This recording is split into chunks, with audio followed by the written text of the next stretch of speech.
Bonnie, please give them the answer. The mic. Oh. Are we on? 2, 3, 6, 7, 8, 9. And Savini. Not that hard. I have a question. How many people in here know who Tor Johnson was? A couple. Okay, just breaking some balls here. Okay. Thank you. All right, everyone. I'm Adam Sessler. I'm the least important aspect of what you're about to see for the next hour.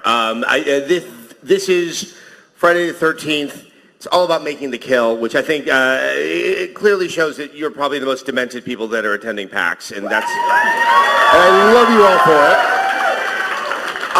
We're going to introduce this wonderful panel, but let's just first point out the incredible Tom Savini, who is joining us here. Originally, probably even like 3 hours ago, we were thinking we were going to hold the best for last. And Tom just kind of said, no, fuck it, don't do that. So before we do anything else, this is what we're going to be discussing for the next hour. Please enjoy. This is only 13 of them. Oh, hang on. Hey, wait. Pause it. I think we're supposed to give you a warning if you're sensitive to material and you don't want to see. Yeah, these people. and viewers, actually viewers at home.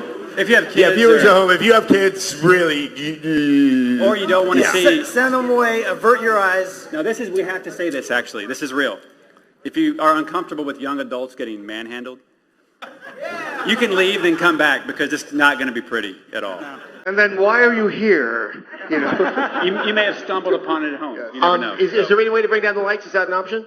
We have like a migraine already. Can we? Here, is it going to play? Ready? We're good.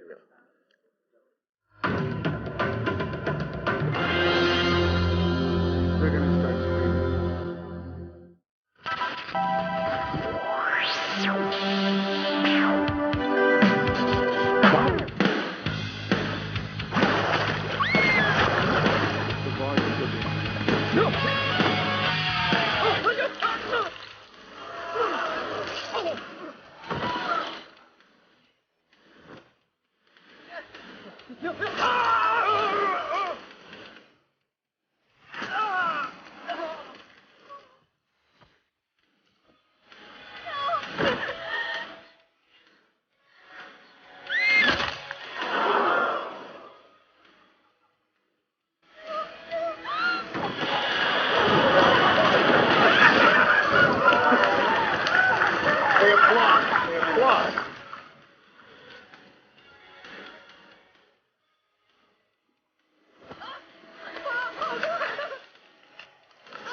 All right, that was a good call, Tom.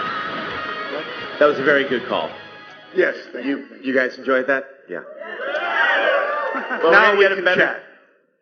We're about to get a sense of all of the amazing creativity and thought and inspiration and transcendence that goes into making 13 kills and many, many more that can be available on Friday the 13th, the game. Like I said before, I'm Adam Sessler. I would love to have everyone on the panel from both IllFonic and Gun Media introduce themselves and what you guys work on the game. All right, my name's Randy Greenback, and I'm the executive director with Gun Media on this game. My turn? Okay. Ronnie Hobbs, co-creator. Tom Savini, I'm just interested in what's going on.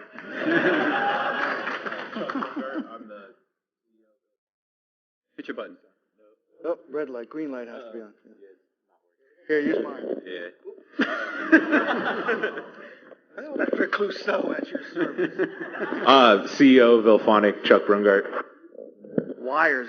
Things are supposed to be wireless now, aren't they?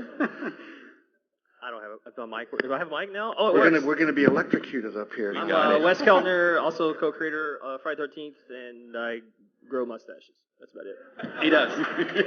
And a nice mustache it is. Thank you, sir. Before we go into how we do these kills, Ronnie, I'm going to start with you, and Tom, I definitely want you to opine on this. I don't think we're bad people for finding that really, really entertaining, but what is it? Is you, me, and many of us on this panel, who are just such lovers of these types of horror movies, and obviously that gratuitous, those gratuitous moments that happen in it. What is it that makes it so satisfying, for lack of a better word? We've never seen this before in a video game. So it's not shocking in cinema. It's only shocking because we haven't brought it to video games yet. Like, maybe Manhunt, maybe, but those are criminals that you're killing. Like, you don't really get your hands on young adults at a camp and do those type of things. So really, that's the most shocking part, is being able to do that with a controller. So. Well, Tom, I mean, you help facilitate this type of imagery onto the screen. Did you see it as shocking when you first started to play around with these types of makeup effects and these types of kills in Friday the 13th and other movies? No, it wasn't. We were just doing our job as good as we could do it, The script says something has to happen. We have to create it so that you believe that what you're seeing is really happening. And in many cases, like if I was going to kill you, okay? Okay. If I was going to kill you... Please tell me. I'm getting so titillated right now. Physically, it's quite a job. I mean, we'd have to cast your body. We'd have to make some facsimile of you with eyeballs and teeth, and it has to look real, 40 feet high and 60 feet wide, So it's a lot of hard work and a lot of physical work, As far as the video game goes, all I had to do was say it. And there it is. It's a lot less work. There's no blood on my hands. We go home every day with blood all over us. You guys went home with blood all over your minds when you did this. Hey, let's not forget, Jason is a psychopath, okay? All right, thanks. So Ronnie, Wes, I mean, I think there was just no question. Obviously, Tom worked on the first Friday the 13th, worked on the fourth Friday the 13th. He's so legacied in this type of art.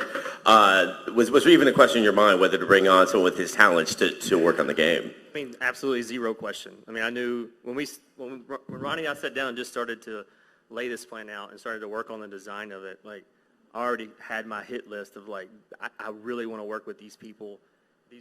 There's no one else that I would trust to work on this with. Just when we were Slasher Volume 1 summer camp, like there was no Friday 13th yet. We were just this small little tiny indie project.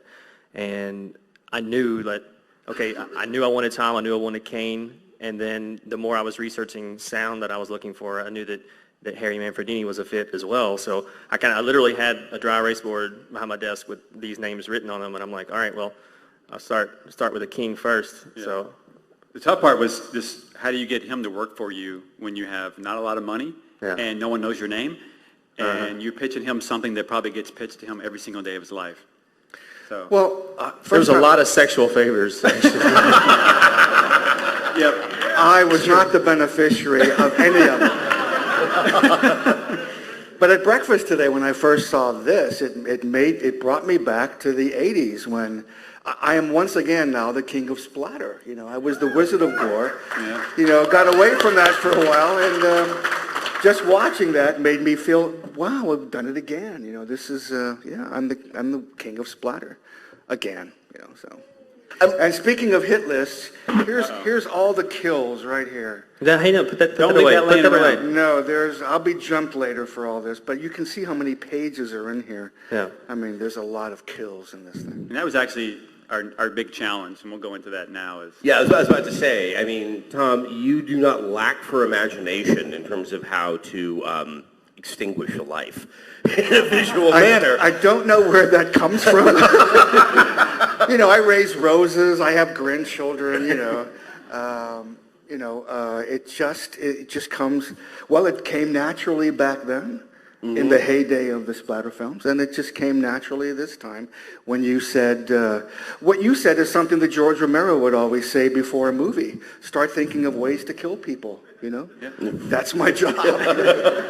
Now, would you say that getting to work in a digital medium, even though you're very dedicated to respecting the practical reality of the effects, did you think that you had more sort of imaginative freedom? Like, were there things that you never were able to do because it just wouldn't work out that you can pull off in the game? No, maybe only on the movie Maniac. I had to keep saying to Joe Spinell, no, we're not going to do that. We're not going to cut that off a woman, okay? I mean, because he was, I mean, the movie would have been, but something that you were saying made me think of something.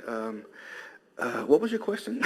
Well, no, that getting to work on a game is all digital, even though you're trying to really sort of respect practical yes. effects. I mean, No, I know what I was going to say. sky's the limit, really. Yeah, in the movie, you only see what we and the editors decide to show you, or what the MPAA says you're allowed to show you. You know, you've just seen this video. I mean, this is not somebody going in for a close-up of a fight, or, I mean, you're seeing the whole thing. So, in essence, you're doing it. You know, you're going to become a psychopath for how long it takes you to play the game. Is that fun? Yeah. and Wes and Randy can further talk about this, but when we said, hey, we're making a slasher game, hire Tom Savini is the number one thing we need to do. Yep. So once we did that, it was, how do we take his mind and his creativity and let him go wild, but also harness that and put restrictions on it from a gameplay perspective. So how do we take all his ideas and all his kills and make it so that you can pick up the controller and actually do those things?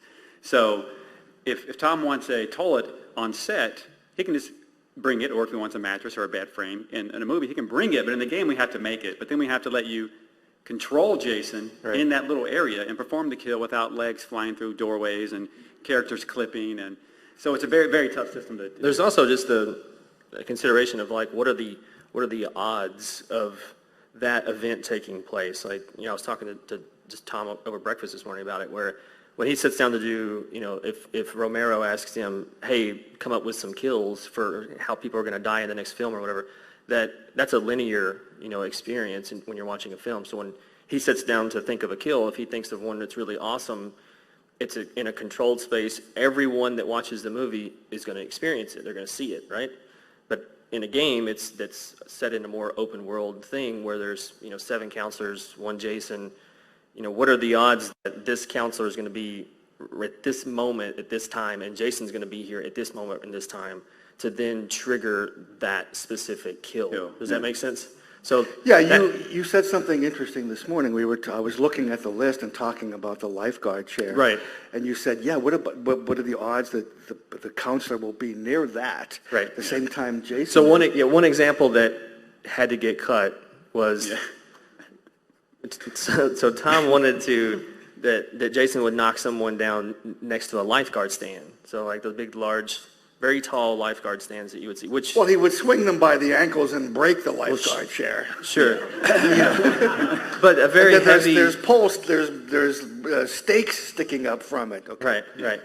So, but then so he slams them down on that. But then he could pick up the lifeguard stand, which was very, very heavy, and then smash that down, like crushing the head, pushing them down further onto the wooden stakes that are stuck up. So anyway, it was really cool, and we were like, yeah, it's awesome, but we didn't want to put lifeguard stands every 20 feet. It wouldn't make sense, right? Yeah, so there's not one blocking the front door to a cabin. Right. It's only at the lake, and there's only one, or it looks weird and it's out of place. Right. So there's some of that we take some of the ideas too that he sends and we're like, this one's really cool and I think we can apply this actually in a different way. It doesn't have to be tied to that one asset. We may be able to find something more creative that kind of works in a more open world. So that was one issue that I know when Ronnie and I and Randy and everyone, we all sat down and looked at the full sort of list that we were like, how do we do this? God, but I want that. That's so awesome. Like that one's so cool. But yeah, that's the other part of it is we also have to think about time and money, right?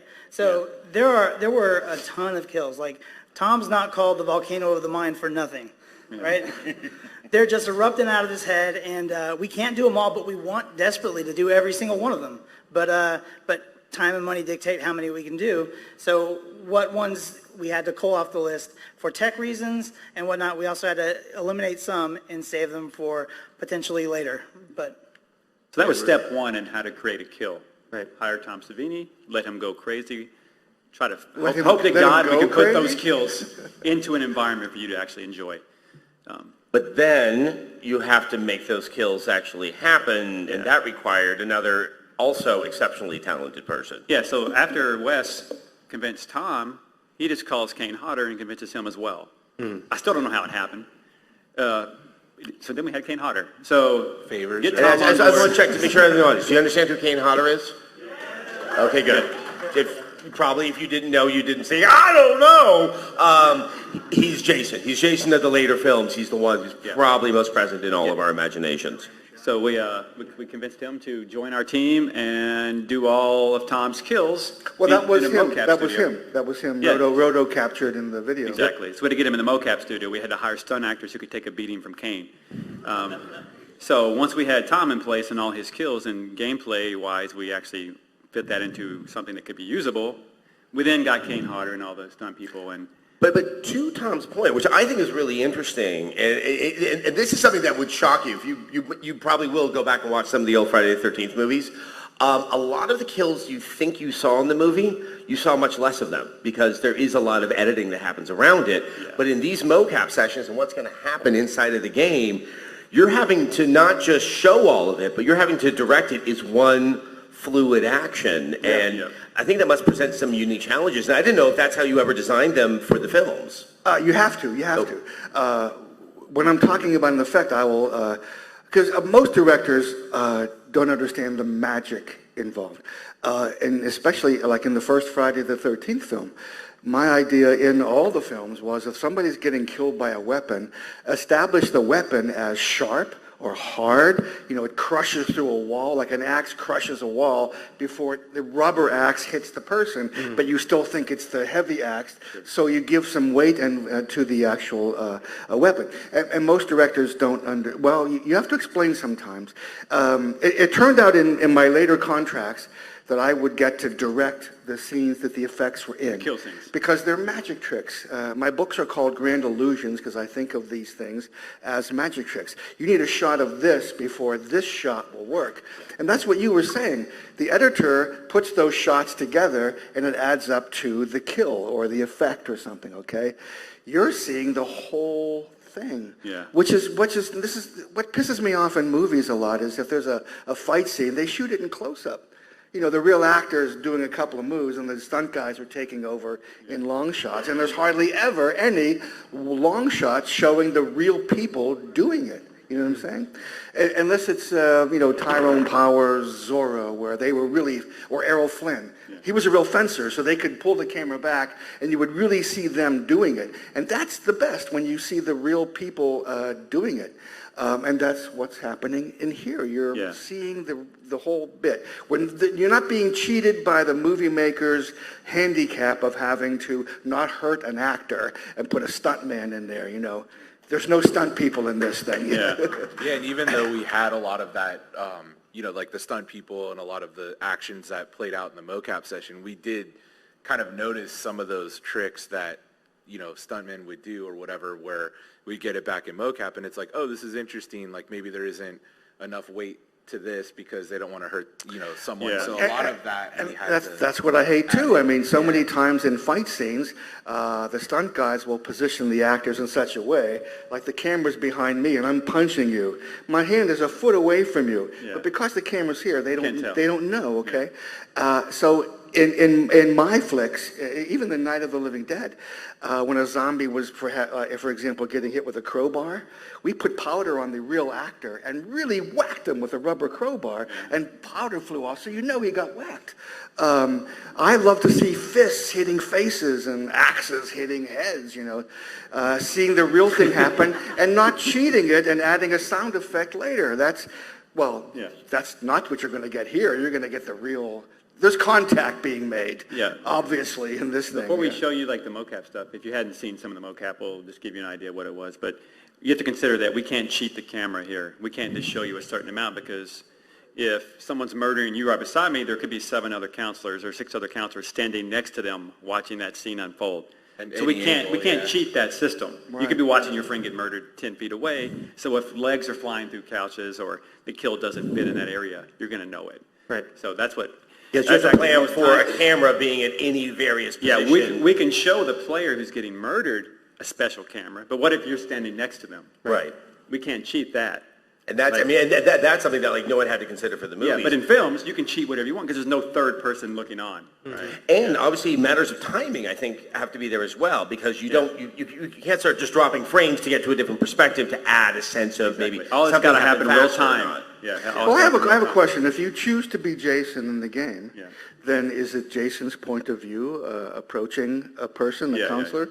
Because in the video, you're seeing Jason subjectively do that. Yeah, you're always seeing the bodies. Is there a point that if you're Jason, that you come out and watch? Because one thing that you didn't see was when Jason drives the pitchfork through the back of the person's head and the tongs come out. Yeah. In the finished game, there'll be eyeballs on the forks. Yeah. We were going to save that, Tom. Thanks. Oh, it's okay. If anybody can spoil it, we can let Tom do that. No, but we just... Is this a topic we can discuss? I meant this is the safety. What topic is it? Well, the whole eyeball thing. No, because we discussed today at breakfast. You weren't there. That when the eyeballs come out, it's going to look like a Max Fleischer cartoon unless the camera moves around. He's totally lying. Don't believe it. Unless the camera moves around. None of that's going to happen. Okay. None of it. All right. So for those that didn't see mocap, we had to hire Kane Hodder and we had to get people in the studio and let him punish them. Let Kane Hodder do Tom's kills. So, here we go. He's very method in how he approaches these kills as well. Yeah.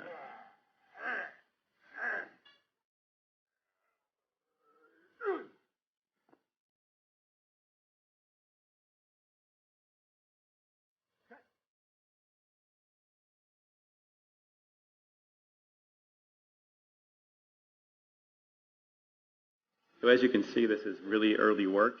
This is the first step in taking the animations that Kane is doing to these stunt people and then seeing the first footage into like a prototype build before anything's cleaned up.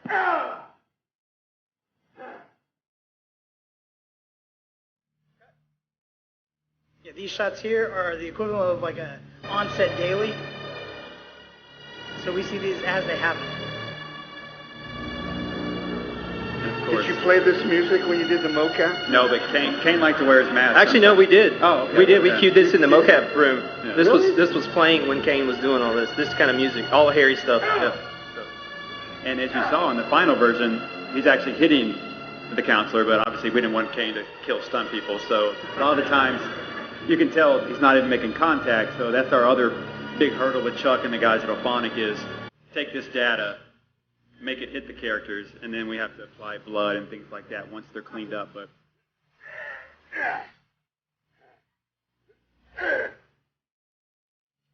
So the white-haired guy that's sitting down, crouched down on the ground there, is Rick McCallum, who's a somewhat famous stunt guy as well. But if you saw Hatchet, so that was Kane's body double.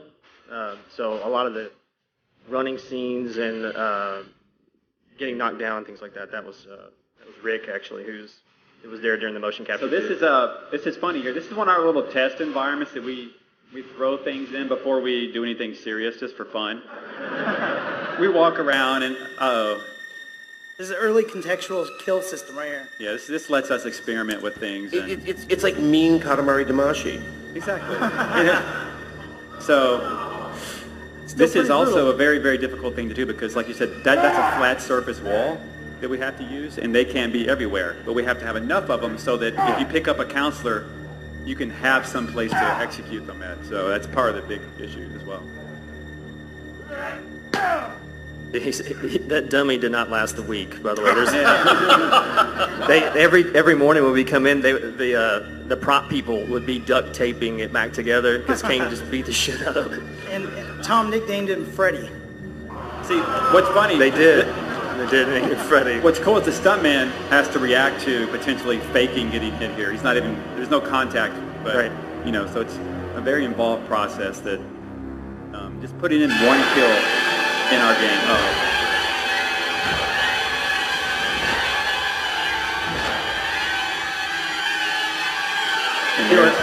Another interesting thing is that in the course of playing one of these matches, let's say it's around 20 minutes, even if you're playing a counselor, you in many ways are going to see more of Jason than you would if you bundled up all of Jason in any one of the movies. He usually shows up at the right moment and leaves. So you had to give a lot more thought to also how he moves. You're sort of Jason in a less than fully Jason moment. Tone him down how a he's bit. still consistent. Yeah.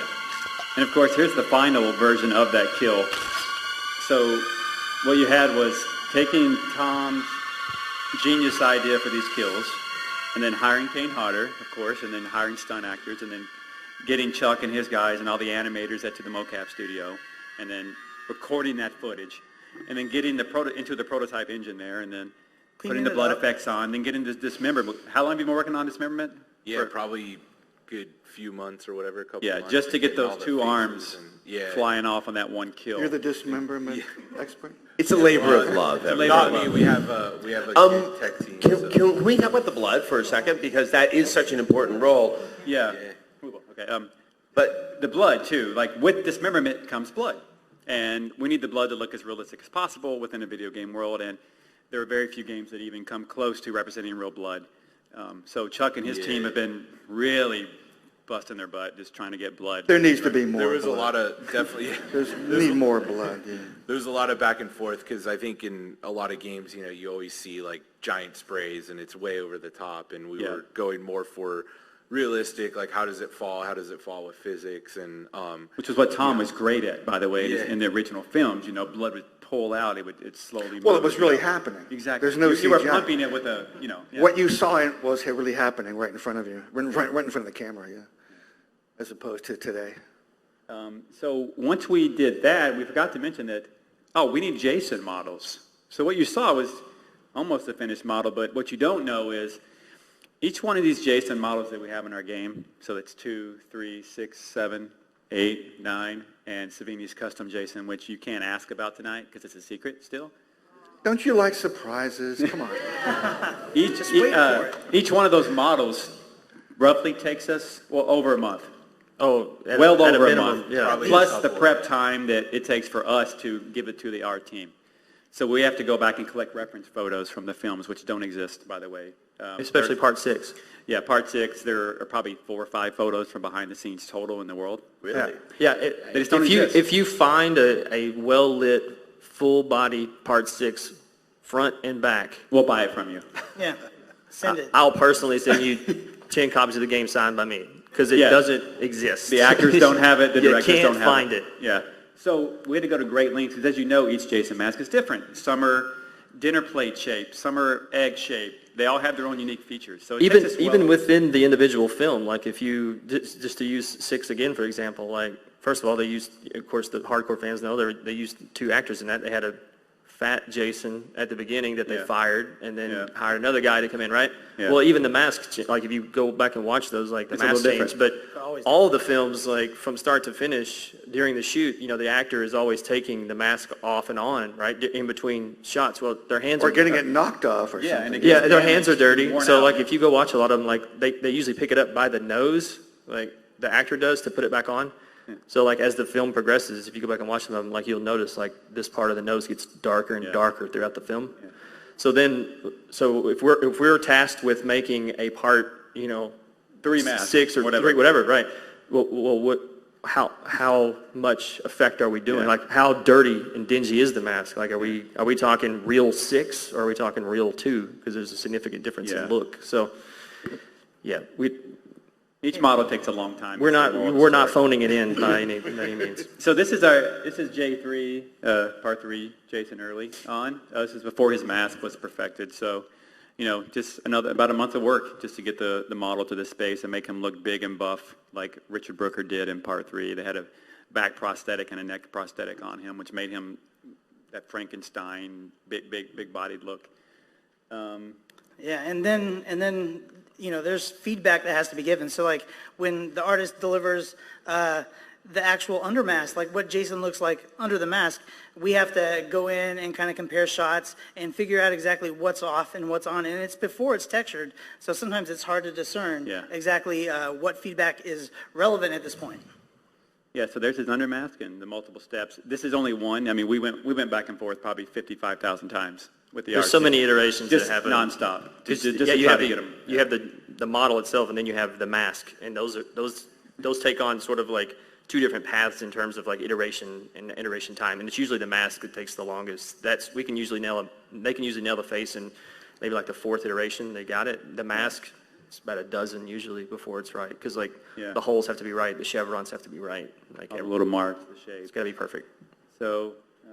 Then over time, the textures get applied, and next thing you know, the shirt's not long enough. It's not quite sitting on him right. You can start to see that his trap muscles are not large enough. And so every single step of the way, there's new feedback, there's new things that we need to catch before the fans call us out on it. Like, before all of you call us out on it, because we don't want to look like fools, right? Yeah. We got to do our job and ensure that we're paying homage to the property. Or you could just put him in a purple jumpsuit. And we could. Purple and green. Purple and green. So once we got Jason modeled, that was 1. Then we had 6 more to go. Right. So as you can tell, the reason we do a lot of these things, and we'll show you something else cool in a minute, is how many times have you played a game where you just see the bad guy just kind of do this, and then the enemy falls over and he's dead? Like a lot of games that take the easy route and just have a weapon just hit someone and nothing else happens. You can see how much work goes into just one of our kills. And then when we have 30 or 40 or whatever the number is that we're going to have, you can see how long it takes to create these things. Well, there was a big reaction from the crowd when he sticks the marshmallow thing down the guy's throat. That's one of our favorite kills. And then the guy falls back and he's trying to get it out. I mean, like that level of detail is not common in our industry, but we're such nerds and such fans of the franchises. We couldn't just let Jason do this and the guy fall over, the girl fall over.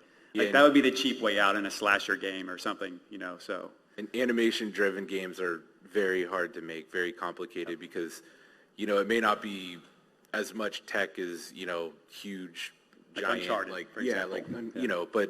But there's a ton of animation that goes in there. There's a lot of code and everything that has to line up to play the animation right and transition right and, really get the weight and the feel right. There's just so much under the hood that goes into that, and that's, when we signed up to do this project, we knew that would be the biggest challenge. We're like, oh, wow, like the animation bar is here, it's like way high, and we really need to hit it. So it's been, it's definitely been the biggest challenge of making this game is just getting that fidelity right, and then really getting it all working over the network properly and making sure that, I don't know, like the character doesn't ball up sideways and walk all weird or something like that. Like it's, a lot of challenges there, so.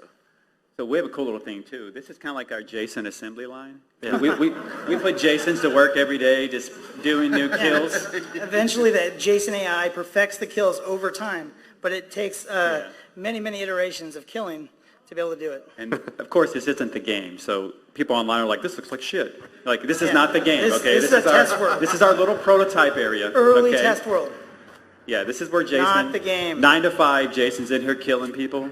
And there's some kills you haven't seen in here, so yeah, we like to I just boot this up sometimes and fall asleep to it at night. I just lay in bed and just have it on my TV. I can kind of see this being like a Fucking used car awesome. dealership. And over here we have the head smash at the wall. Is that interest you? Maybe not. And we're kind of like, we're like, that one's not quite good, or But sometimes you're out with the kids and toilet you just want to drowning. see a good drowning. Just Yeah. a good drowning. And Head in the water, you can't breathe. Jason with the with the pitchfork is obviously too tired because his animation's broken. Watch him when he's done here. He's testing chairs back there. He's gonna kick her in the head. Anyway, he kicked her No, and she's been ragdoll and flying. The funny thing is, we're in a high-rise building. That's where we're at Ilphonic developing the game. So there's a lot of this talk that goes on when we're riding the elevator with people that have no idea what we're doing. So we're like, yeah, the pitchfork needs to go a little bit farther. The eyeball needs to come out. We want it to hang in the blood like this. And we turn around and there's just people in the corner. We slit her like, throat, but the freaked blood out. wasn't Yeah. right. I think it was too messy. Right? Yeah, there's a lot of that talk. So that's our cool little assembly line. We it's the Jason factory. Henry Ford would Murder Alley. be proud. Yeah. It's murder alley. So we have Jason working for you. We promise. He's busting his ass every day to trying to No, get more kills. these guys are really, really working hard to make sure that this thing honors the integrity of the franchise. Before we do a Q&A, anybody want to see that video again? One more time. Let's do the video one more time. Then we'll let you all ask all the questions you want to Mr. Tom Savini. I've seen it 45 times probably. It Never gets old. It's still relevant. It's a Swedish hair metal band called Crazy Licks. Look them up. Follow them on Twitter and Facebook. They're freaking awesome. I love them. Crazy Lick.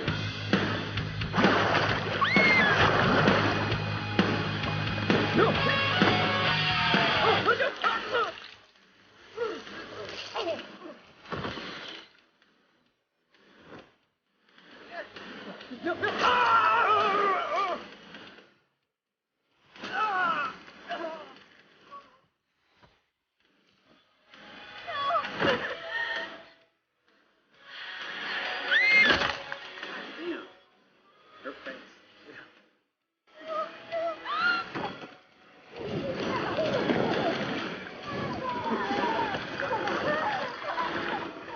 This happened to me like 3 times the last time I was playing with them. I'm just standing by a fireplace.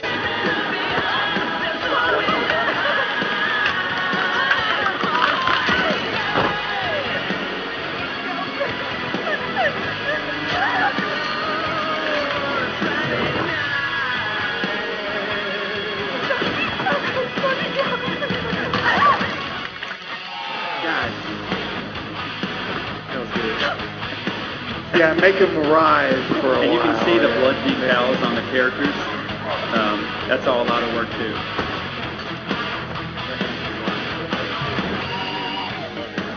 This is so good.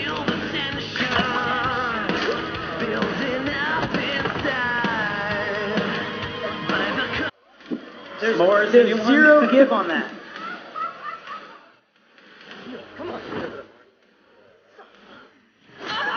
There's one of our Kickstarter backers, Kenny Rydell. That was a $10,000 buy-in to get murdered in our game, by the way.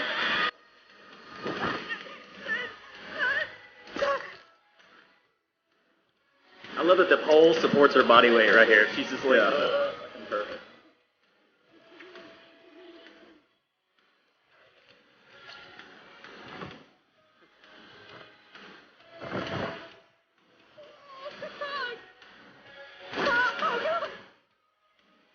Of course it's the preppy guy.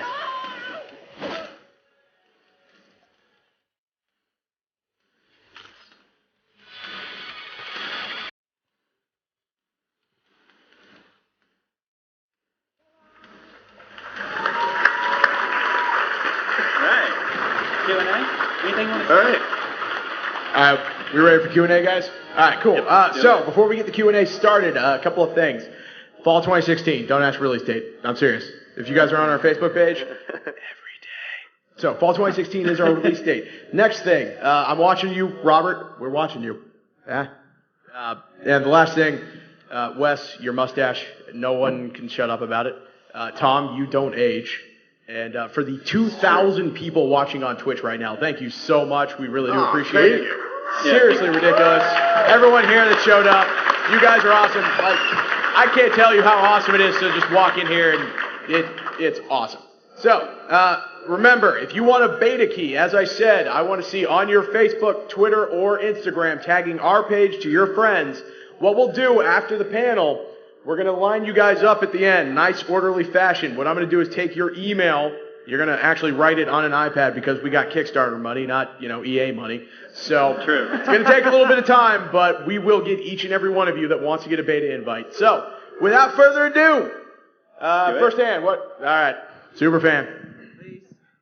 I need to ask you a question. So my favorite scene is when Jason went to the counseling room and look at the different people's counselors. Like, I want to know, you're going to bring out the twins from the old movies.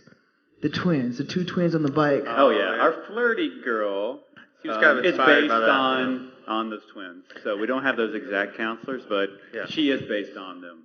You can Yeah, tell the- that in her clothing. The way the license sort of works is it's kind of a gray area about like the actual characters likeness, in the right. films. Like we can't get the likeness because that's a real person, and then we would have to pay that person to be in the game. So Kevin Bacon. We is can't not- afford Kevin Bacon, obviously. Right, So, right. All right, next question. So we've seen a lot of awesome deaths from Jason, but how do you kill Jason? Well, if you're Tom, you take Tommy Jarvis and let him hack him up with a machete. True. That happened, yeah. Or if you're Tommy Jarvis, you bury him in the lake or chain him. But in our game, specifically, you can do it. We're not going to tell you how. Yeah. You have to You reach have to a certain figure it level. out. It's way better if you discover We that, will right? never, ever tell you. Right. Just like Dark Souls. No one knows anything. You just figure it out yourself.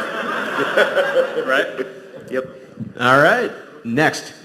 Just curious, your decision to go to a multiplayer game, because it seems like most people would actually go to a linear story-driven game when they get this license. Sure. Well, before we got the license, we were a multiplayer-focused game anyway. That's what Slasher Volume 1 Summer Camp was. And the reason why it was that was Ronnie and I had always had like discussions long before this of just, man, wouldn't it be cool to like be in a quote-unquote horror movie type of setting?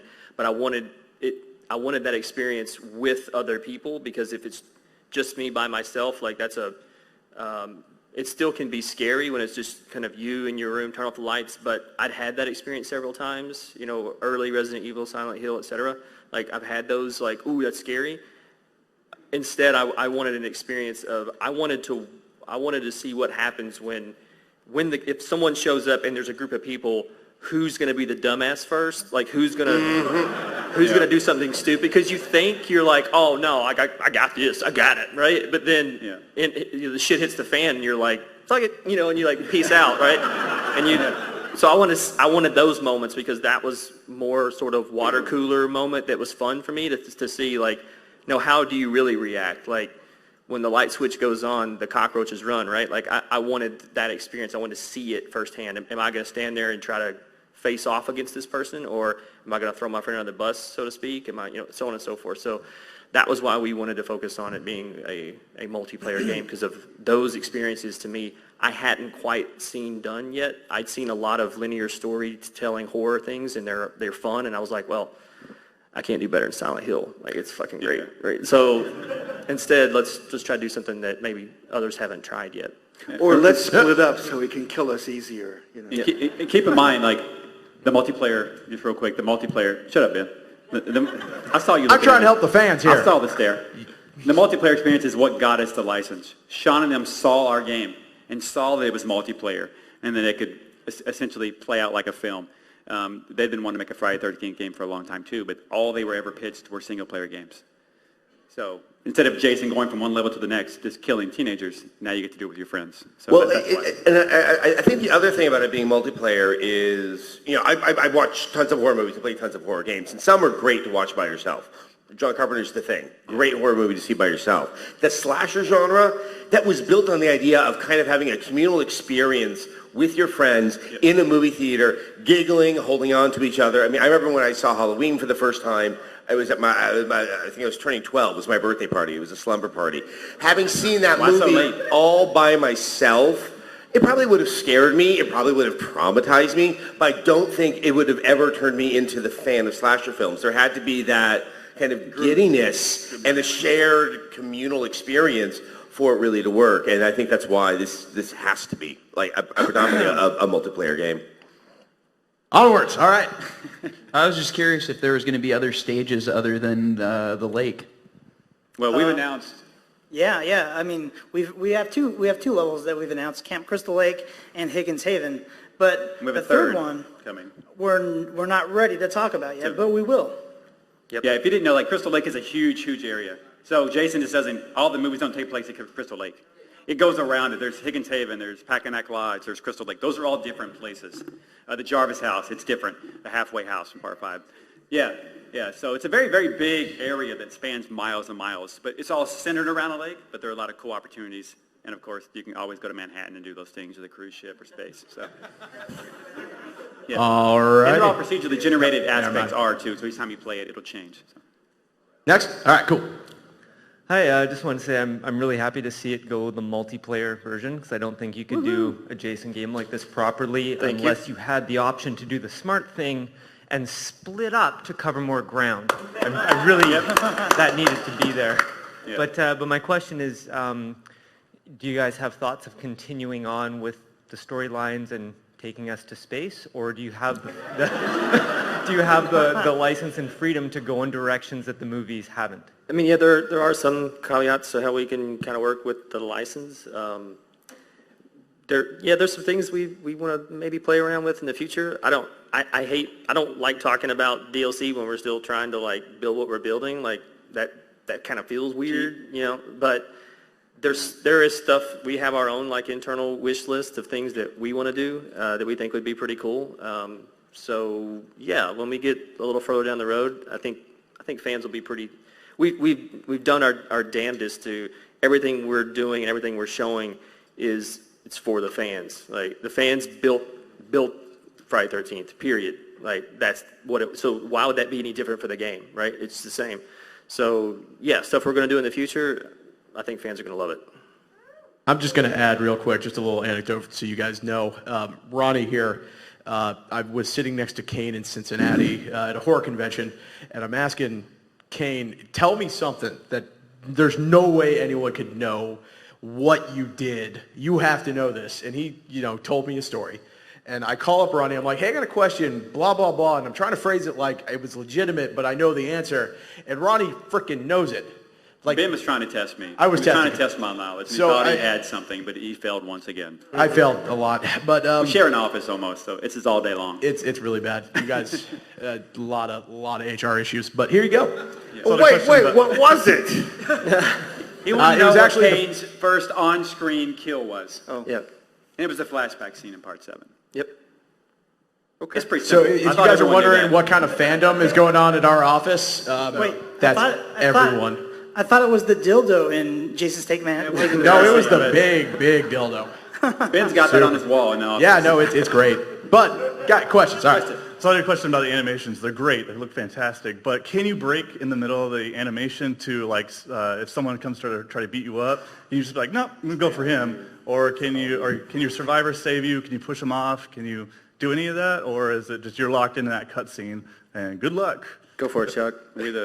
Yeah, no, I mean, once the kill happens, you're pretty much in that, but there is, you still have to, like, fend for yourself after it. So if you're a counselor and you decide, like, I'm going to go after Jason, I mean, obviously, like, when the cutscene's done after, several seconds, like, you're pretty much dead. So, yeah, good luck. But there's also, it's not every time Jason meets a counselor does it trigger, like, some of these kills that you see. Yeah. If you want to just roll up with your machete in your hand or your axe in your hand and just start hacking, you can do that. And there's no cutscene, it just happens. If you want to, it happens, right?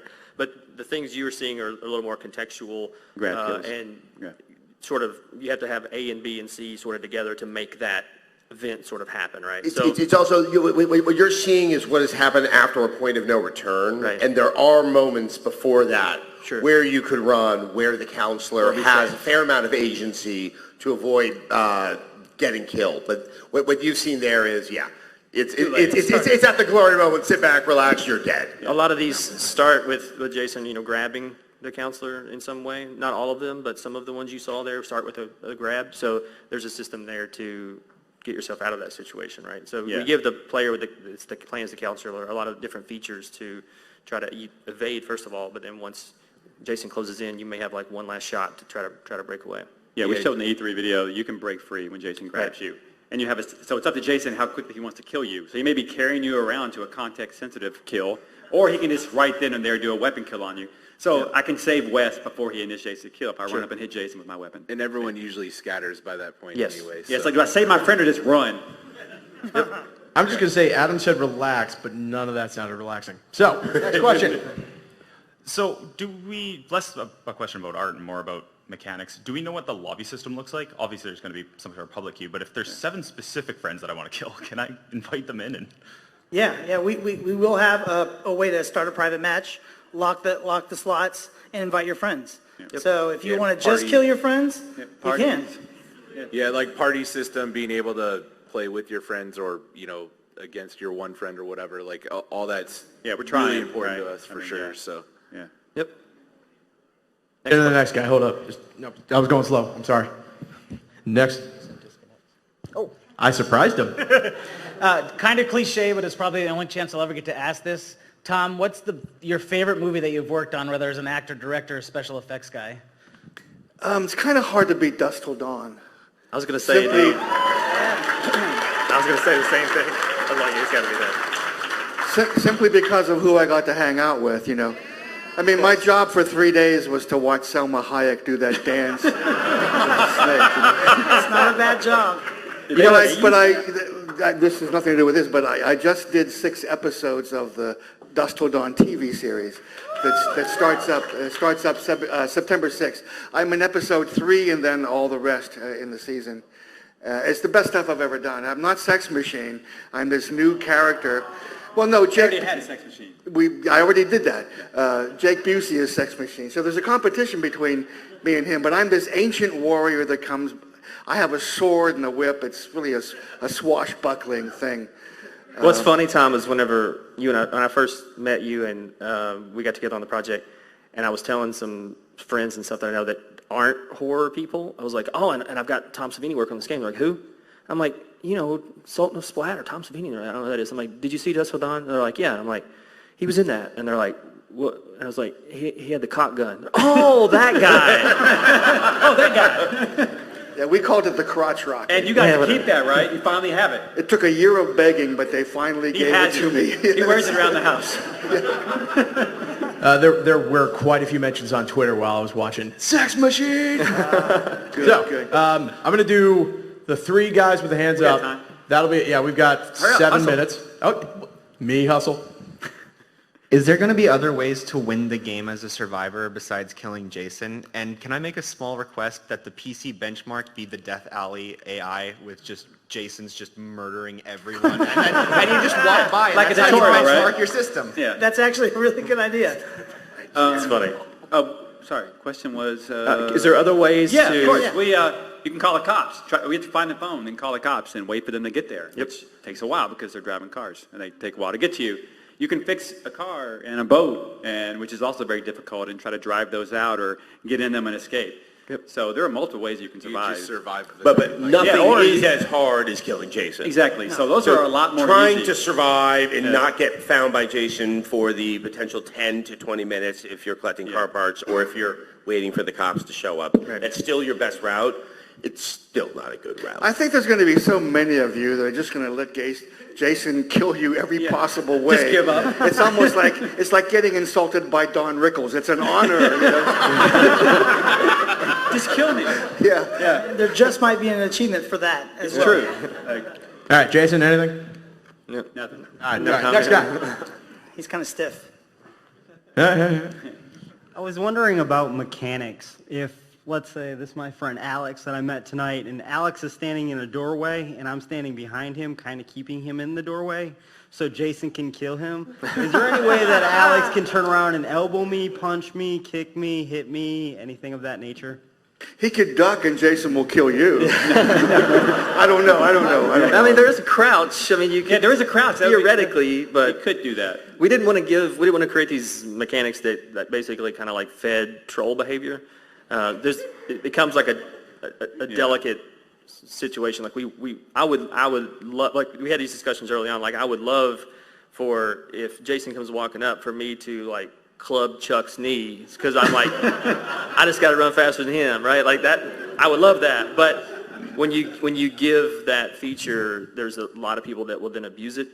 And that creates a negative experience for people that, I mean, I would love it if just just us, when I say us, I mean us, like the fan, the Friday 13th people that like, no, I want to really have a Friday 13th experience. Like, I would love to hand that kind of feature over and say, if you want to fucking screw your friend, do it. Like, that's, because that's part of it, right? I mean, that's kind of part of it. But I know there's too many people out there that's like, oh, well, that's how I'm just going to play. I'm just going to run around hitting people, right? And that breaks the immersion. That breaks.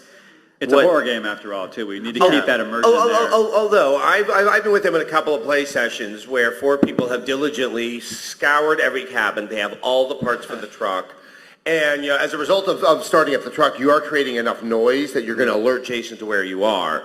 And so the truck is starting up, and one guy jumps in and takes off, leaving the other 3 right there. Oh, yeah. And you're like, I thought it was pretty funny when Ronnie got stuck in a bear trap and he was so mad. So I set that bear trap right in front of the door for him again. It got him a second time. You mean when I was Jason or a counselor? No, when you're a counselor. That was the best. Yeah. I was in the office watching So that. now that cat's out of the bag. You can use bear traps in our game. That's fine. Oops. And other counselors can step in them. But he didn't warn me that he put a bear trap down. So I'm running from Jason and I get caught in his damn bear trap. Thanks. Ronnie got so mad. Yeah, I'm like, appreciate it. I'm like, how about a little heads up next time? Right. Well, if I was there, I would hide behind you. Yeah. Just for everyone's record keeping, I will never let Ronnie get in my car during the game. Yes. This is payback. Anyway, next question. Can you use a dead counselor as a weapon? What? No. Last one, guys. We've thought of everything except maybe that. We'll take it under consideration. All right. Okay. Pick them up by their feet and swing them. Maybe the jock could do that. Oh, do you mean could Jason use is that what you're saying? I thought you meant the counselors. Hit Jason with a dead counselor. No, I was thinking like you could like put a dead counselor on your shoulders, act like you're taller. You know, like at least on the West Coast, it's like, hey, if it's a bear, open up your jacket, you'll look bigger. And like that's what you do to Jason. It's like, I'm taller than you think. Welcome to a standard design discussion among gun media. Yeah. All right. So I am about to ask have the last question. We have about 3 minutes left. So if you want, what? Okay, shut up. If you want a beta key, the enforcers have asked over at this door at the end here. See, gentleman waving. Please go over there. We're going to have you guys get into a little bit of a line. Yay lines. But if you would do that, and I will be somewhere, they'll tell me where to go, and we will get you guys keys. Okay, I guess go over now. We got one more guy who wanted a question. We got another question. All right. There's plenty of beta keys, guys. There are. So last question, and again, from Gun Media, and I'm sure they'll say this at the end too. Thank you so much, all of you. It's 10 p.m. on a Friday night. You have all decided to show up, and holy crap, we love all of you. Last question. Would you describe like the one kill that you never got in either like the movies or maybe in the game? Like you had this one kill that you really wanted to do, like in your eyes it was perfect, but you couldn't get it. I know in one, either. but you have one on film that maybe got cut along the way? No, I'm pretty lucky. You get to do what you want because you're Tom Savini. Yeah. Whatever you say. What have you got? There was a sawhorse kill we had. Oh yeah. Where he would straddle you on the sawhorse and pull your legs apart. It'd be very painful in that area. But every guy would feel that one. You know? Even girls will feel that. Yeah, that's true. So, but eventually, then we have sawhorses everywhere, and you're like, why are there so many damn sawhorses around this map? Why are they making a Crystal Lake? Right. But then it was also Kane's height and he would have to bend down on his knees and pull. The sawhorse would have to be this tall. So now we're going to have to just put a sawhorse somewhere in even though you can't do anything to it, just so all you guys walk by and go, I know what that. But then you got to put parallel bars and all sorts of other stuff. So little things like that people just never know that we liked, and this technically can't be done. And I just want to say real quick too, if anyone in the room has purchased and downloaded the virtual cabin, thank you for doing it. And we appreciate you playing it and looking at it and enjoying it. Ilphonics work every single day, At night, I mean. Chuck's team working on assets that go in the game, and we populate it in the virtual cabin. If you haven't seen it yet and you're a fan, it's literally like a Friday the 13th museum, like you get to walk through. There isn't a single pixel in that wasn't a reference from the films. Yeah. And you should go look at, there are several YouTubers that make excellent videos that you can set and watch that they pick every single thing in there and say, this is the rug from part 2, this is the lamp from part 3, this is the so on and so on and so forth. And It's got some scares in there too, though. Some there cool are interactable things. some cool things and we're nearing the finish line with that too, because literally as we build the stuff, we're putting it into the cabin and updating it every 2 weeks with all those new things. So it's been sort of an interactive dev diary too. That's kind of an industry first. A lot of folks wouldn't do that. Wouldn't like as we're building it and tweaking it, just throwing it in there and letting you see it. So thank you for the time that those who have checked it out and played it. Like means a lot to us to know that you've done it, and even more so to see some of the fans that take the time, including Robert in the front row here, take the time to see what we're doing, and then make a video and calling out all the cool things that we have in there. So it means a lot. So thanks, guys. Agreed. Yeah, and real quick, if you don't have the virtual cabin, you can pick it up on f13game.com. Yep. PC only, by the way. Sorry. Consoles. I know. There's a whole lot of certification and stuff that has to happen. So PC only. Sweet. Yes, and there's no me support. No me. Friend code? No. No, it's a joke. Okay. 80-digit friend code? Yeah. No. Yeah, no. All right, guys. Everyone on this panel, thank you so much. Are you joking me? I'm the only one in this game. And the killer's still alive. This is not fair!